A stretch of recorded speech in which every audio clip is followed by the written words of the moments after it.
I have a question for you. Okay. Can you finish second in defensive player of the year voting and still be underrated? I'm asking for a friend.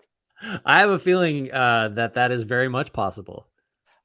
Brook Lopez might be the most underrated player in the NBA because, and I will say, his defensive value.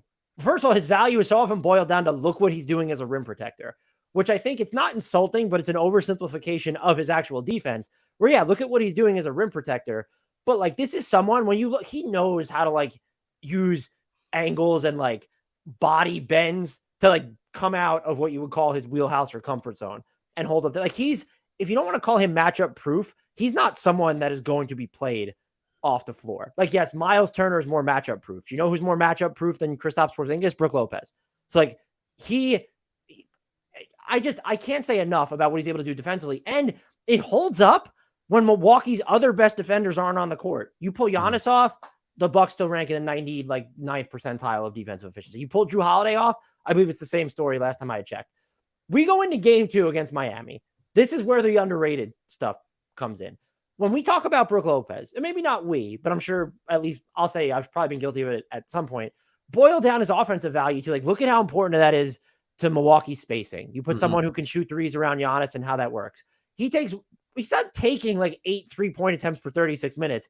In game 2, he takes 1. Without Giannis, the Bucks decided we're going to play through Brook Lopez very early on. And you look at his ability to get, he's not going through these like, he used to be more of a, we talk about how much his shot profile has changed. Even when you're looking at his inside the arc attempts, they're so much different from how they were earlier on in his career. Like you're not actually posting him up. He's getting absurd position. And then on the catch, he's just turning, throwing up a push shot, cutting for a dunk. And the fact that he could put the ball on the floor and go outside in, I think he only had one of those in game 2, but he's a 7-footer at the age of 35 who's just like, yeah, I can pump and drive, whatever. That's fine. He is. And then in game 2, he had, 25 points on 12 of 17 shooting, doesn't make a 3 throughout that entire game.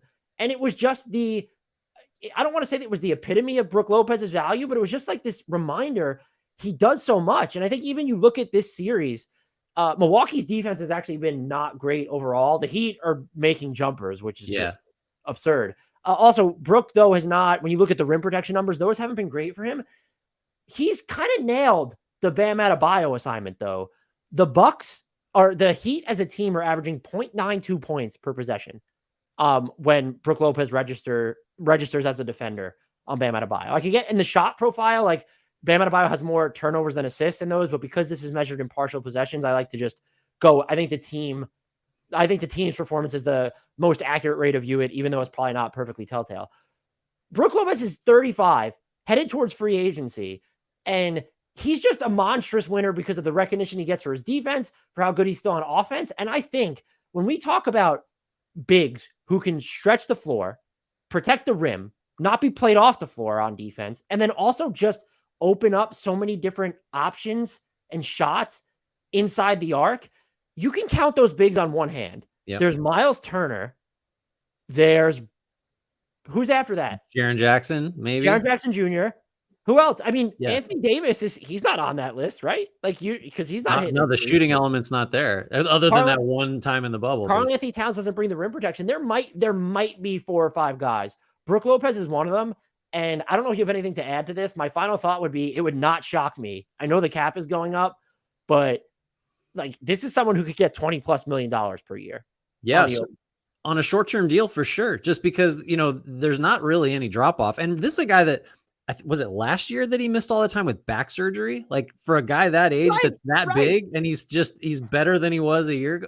No, you're totally right. I think the not being able to be played off the floor thing is the most impressive part of all this, because for a long time, even when Lopez was doing a lot of this, there was this, well, what if the Bucks just have Giannis play the 5? Imagine what that might get them, and that's just clearly wrong. That's just not, that is not the best version of the Bucks. I was easy to think so because that's how every team kind of wanted to operate when it was clear that, this is the Warriors thing because Draymond Green at the 5. Like, how do we compete with that? Everybody's looking for the switchable center that can kind of do a bunch of stuff. And well, maybe that's Giannis. No, it's not Giannis. Giannis could do that. Doesn't make the Bucks better than having Lopez out there. And I would say too that the Adebayo matchup is really interesting because, and it's actually kind of weirdly a good one for Lopez, because Adebayo is not a guy that is going to stretch him all the way out to the 3-point line. Right. So he can hang in his drop a little bit and worry for sure. Adebayo is going to make, 14 to 18 footers and get in the lane and push up floaters. But like, the Bucks would love it for opponents to take those shots, right? Like that's part of what they want you to do.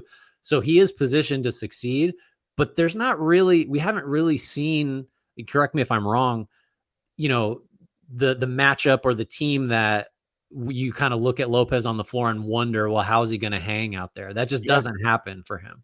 Even if the Clippers do what they did, and I think we'll get to the Clippers in a second, to close that game against them, where they had 5 guards on the court, essentially. Yeah. I'm like, yeah, Brook Lopez could totally play. That's right. He's good. He's fine.